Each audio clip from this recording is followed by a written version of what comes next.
Aujourd'hui, près d'un Français sur 3 est allergique au pollen. La qualité de l'air que nous respirons est dégradée par la présence de polluants atmosphériques et d'espèces allergisantes telles que les pollens. Pour répondre à ces enjeux de santé publique, Atmo France et les ASCA ont développé l'indice pollen, déployé nationalement pour répondre et informer les allergiques et les professionnels de santé.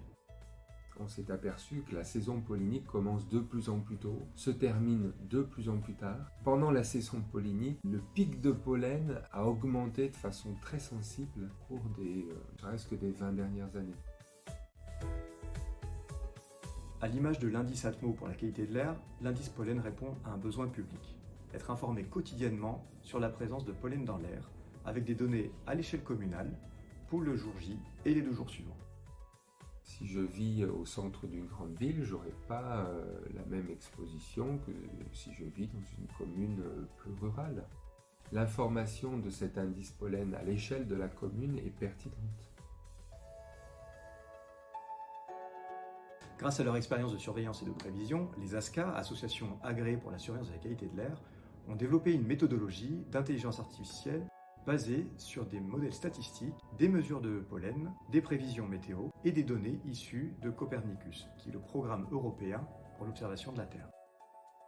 C'est un indice qui est très important, très innovant et très intéressant parce que dans l'ensemble des années d'exercice que j'ai pu avoir, malheureusement, on a eu des pics de pollen qui étaient totalement passés sous silence. Les patients sortaient de chez eux sans aucune protection, sans aucun complément médicamenteux. Ça entravait non seulement le bien-être des patients, mais également le travail pour nous thérapeutes en rééducation respiratoire.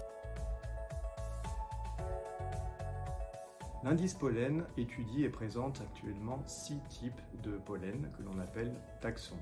L'aulne, l'ambroisie, l'armoise, le bouleau, les graminées et l'olivier. Ces taxons sont ceux qui sont présentés et diffusés par le programme européen Copernicus. D'autres sont en cours d'intégration, comme le cyprès ou le noisetier.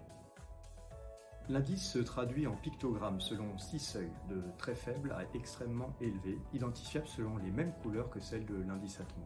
Les seuils permettent de définir le début, la fin et le pic des saisons polliniques et d'identifier les jours à forte concentration de pollen susceptibles de déclencher des symptômes allergiques. Diffusé sur le site d'Atmo France, l'indice pollen est également disponible en région sur le site de chaque ASCA.